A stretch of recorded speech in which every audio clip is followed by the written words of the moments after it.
삼성전자, 하이닉스, 마이크론 3사가 시장 점유율 95% 이상을 점유하고 있는 이제 그런 시장으로 좀 바뀌었죠. 웨이퍼를 처리하는 컬비를 만들려고 그러면 한 1조 원이 들어요. 빅메모리 중에서 AP 같은 거는 뭐 1조 5천에서 2조 원 정도. 자, 그렇게 하다 보면은 어떤 일이 벌어지냐면은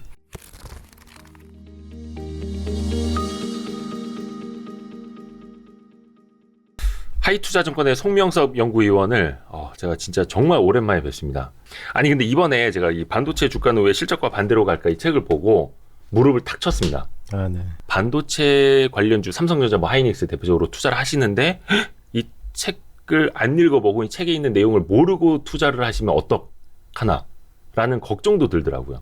이 앞부분은 많은 분들이 두고 봐야 할, 그리고 내년이든 내후년이든 또 다른 이제 주린이들 탄생을 계속해서 할 텐데 그분들에게 계속 전해주고 싶은 내용만 먼저 좀 한번 담아 놓고 싶어요.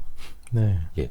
그래서 지난번에도 그 몇 년 전에도 이해가 되게 안 갔던 게 막 하이닉스가 막 PER 2배, 3배 이랬던 적도 있고, 근데 주가는 싼데 계속 흘러내리고 있고, 그게 다 이제 이해가 안 된다 이랬던 적도 있었는데 좀 명쾌하게 하나하나 좀 짚어보면 좋을 것 같습니다. 일단 큰 질문부터 이렇게 드려볼게요. 책 제목이랑 똑같이. 반도체 주가는 왜 실적과 반대로 갈까요? 반도체 주가가 이제 실적이랑 반드시 반대로 가야 된다는 그런 법칙이 있는 건 아닌데요. 네. 근데 이게 그 업황의 사이클이나 주가의 사이클이 있는 이제 그런 산업이다 보니까 그렇죠. 그게 이제 업황이 좋을 때 보통 투자를 시작하게 되면 그러면 이제 향후에 실적과 업황이 나빠지면서 이제 주가가 빠지게 되고, 네. 또 반대로 한참 업황이 나빠서 주가가 이미 상당히 내려갔을 때, 그럴 때 이제 투자를 시작하게 되면은 그러면 향후에 또 업황이 좋아지니까요. 사이클 산업이라서. 네. 그러니까 이제 또 그 주가가 올라가는 이제 그런 모습이 나타나다 보니까 이게 이제 그렇게 겹쳐지게 되는 것이죠. 네 가지 명제를 꼽고 계시더라고요. 메모리 반도체는 성숙 산업이다, 범용 제품 산업이다, 자본 집약적 산업이다, 사이클 산업이다. 네. 우선은 성숙 산업이기 때문에 실적과 주가가 반대로 간다라는 건 좀 어떻게 좀 설명해 줄 수 있을까요? 성숙 산업이기 때문에 이제 반도체 주가랑 업황이 서로 반대로 가는 것은 아니고요. 성숙 산업이기 때문에 이제 성장률이 좀 떨어지잖아요. 네네네. 이제 과거에 PC가 처음 그 폭발적으로 성장했을 때, 이제 95년에 윈도우즈가 등장했을 때, 그때만 해도 D램의 연간 수요 성장률이 100% 뭐 그렇게 나왔었거든요. 네. 자, 그러다가 이제 그 스마트폰이 등장을 하고 PC가 이제 쇠퇴를 하고 하는 시절에는 연간 D램 수요 증가율이 한 40%대 그렇게 네. 기록을 했었습니다. 그런데 최근에 와서 스마트폰도 둔화되고 PC는 역성장을 하고 그러면서 이제 서버가 이제 새로운 성장 동력으로 들어왔는데, 최근에 서버 수요가 굉장히 이제 강한 걸로 인식들 하고 계시지만은 네. 실제로 최근에 와서 수요 증가율은 20% 정도를 지금 전후하면서 나타나고 있고, 연간으로요. 네. 올해 같은 경우는 수요 증가율이 2%밖에 안 되거든요. 네, 그러니까 이제 전반적으로 수요의 성장성은 떨어지고 있는 이제 그런 산업이다 보니까, 그러니까 거기에 영향을 받는 것은 그 삼성전자나 하이닉스의 밸류에이션 배수가 네. 굉장히 높게 가지 못한다는 거죠. 그게 저성장으로 바로 가니까. 그렇죠. TSMC는 이제 빅메모리 쪽의 파운드리 부분, 네. 이제 그쪽은 상대적으로 메모리 부분보다는 성장성이 여전히 좀 높거든요. 네.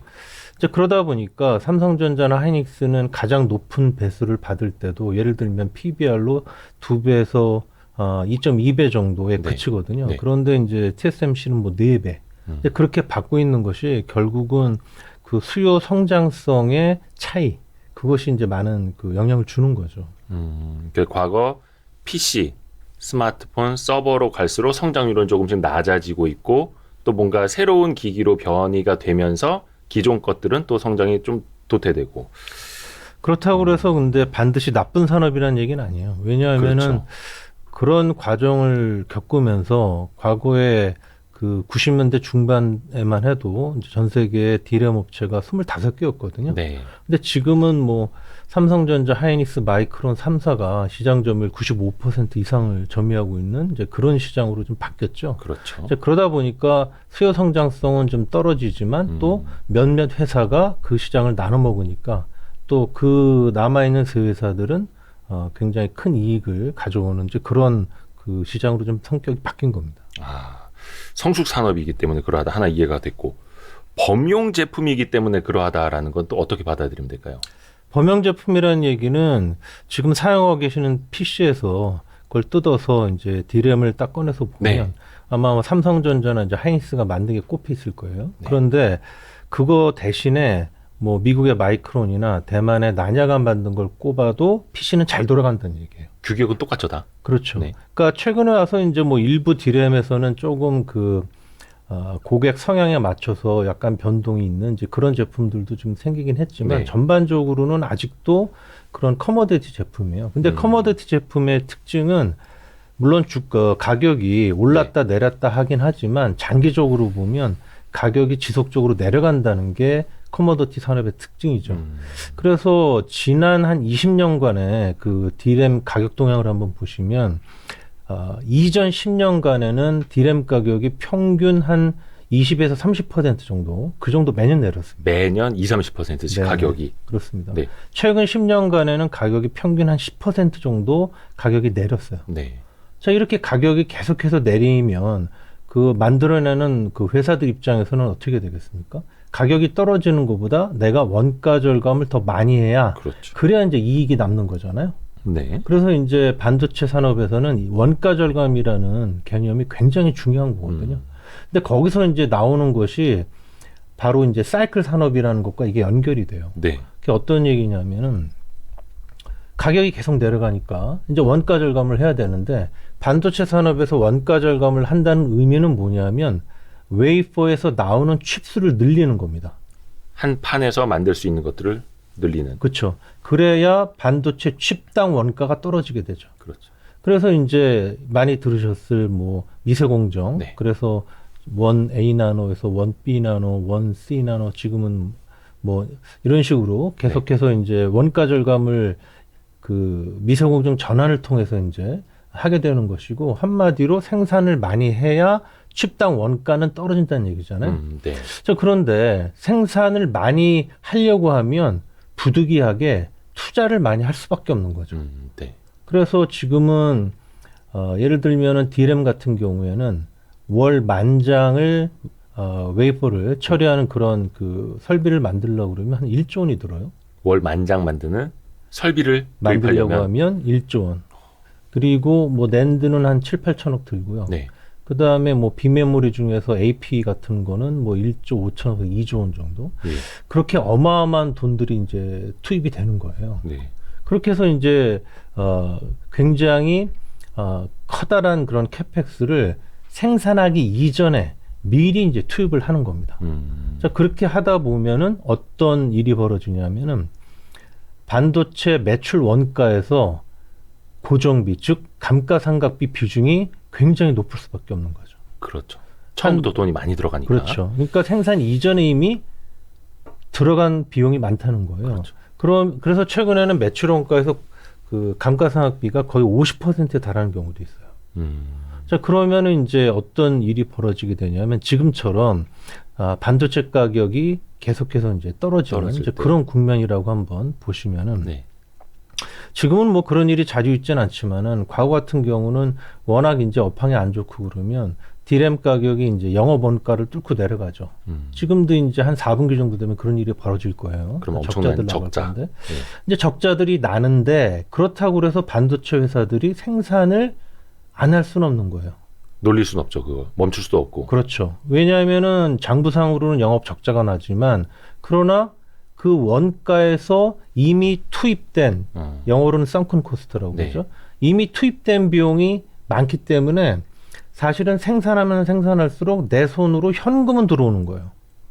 이미 한번 다 도입한 장비니까. 그렇죠. 예. 그거는 이미 투입된 과거의 비용이고 예. 지금은 만들면 적자가 나지만 그러나 그거는 비용이 이미 과거에 투입되고 지금은 그걸 갖다 감가상각비로 조금씩 이렇게 까는 형태니까 회계적으로 인식하는. 그렇죠. 실제로 내 손에서 돈이 나가는 건 아니잖아요. 그렇죠. 그렇기 때문에 그냥 가만히 그 영업 적자가 난다고 해서 가만히 그 반도체 라인을 놀려두면 그러면 그냥 앉아서 돈이 나가는 거죠. 감가상각비라는 네. 그런 그 형태로. 그렇기 때문에 계속해서 생산을 일단 할 수밖에 없는 거예요. 그러니까 이제 가동률을 갑작스럽게 낮추기가 어려운 거죠. 물론 이러다가 이제 가격이 현금 원가라는 이제 네. 그런 포인트를 뚫고 내려가면 그 얘기는 뭐냐면 반도체 가격이 재료비나 인건비도 안 나온다는 얘기 되는 겁니다. 그때는. 그렇게 되면은 이제 반도체를 생산하면 생산할수록 내 손에서 현금이 나가니까 네. 그때부터는 이제 본격적으로 감산을 하게 되는 거죠.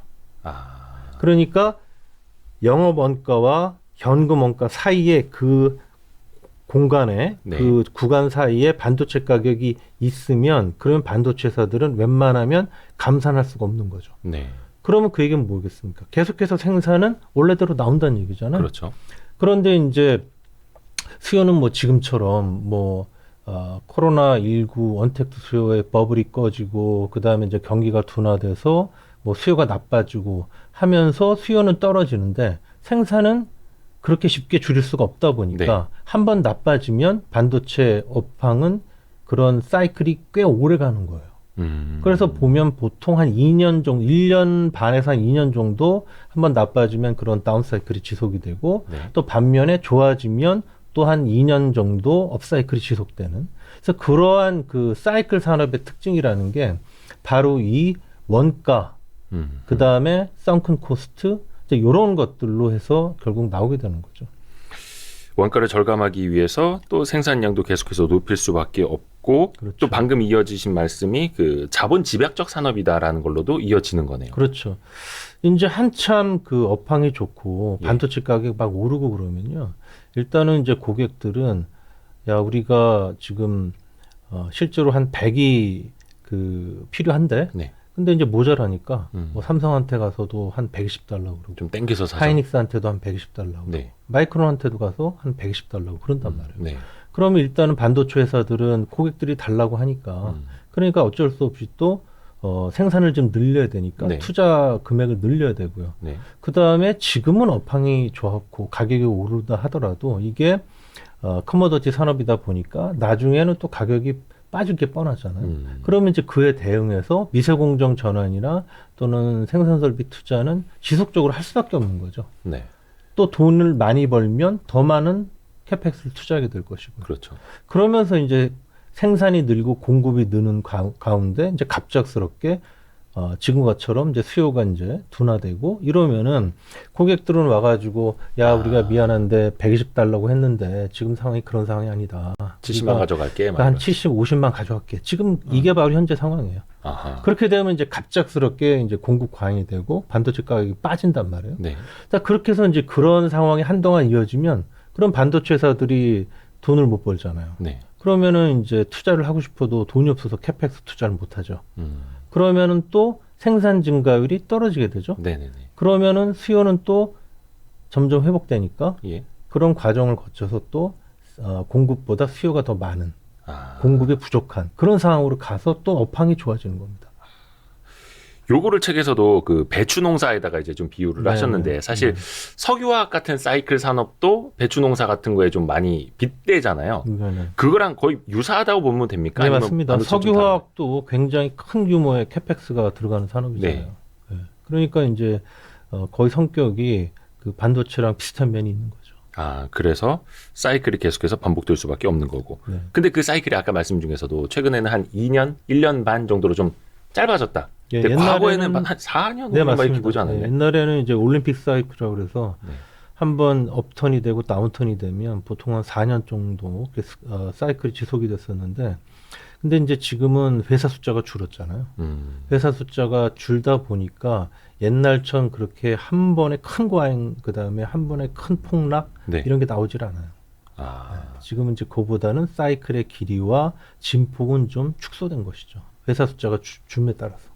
업체들이 좀 줄어들에 따라서 네. 그래서 지금은 평균적으로 한 1년 반에서 2년 정도 네, 그렇습니다. 그게 내려갔다 올라오는 사이클이 아니라 한 번 내려가면 뭐 1년 반, 2년 네. 한 번 올라가면 1년 반, 2년 이런 식으로 그렇습니다. 네. 가야 되는 거네요.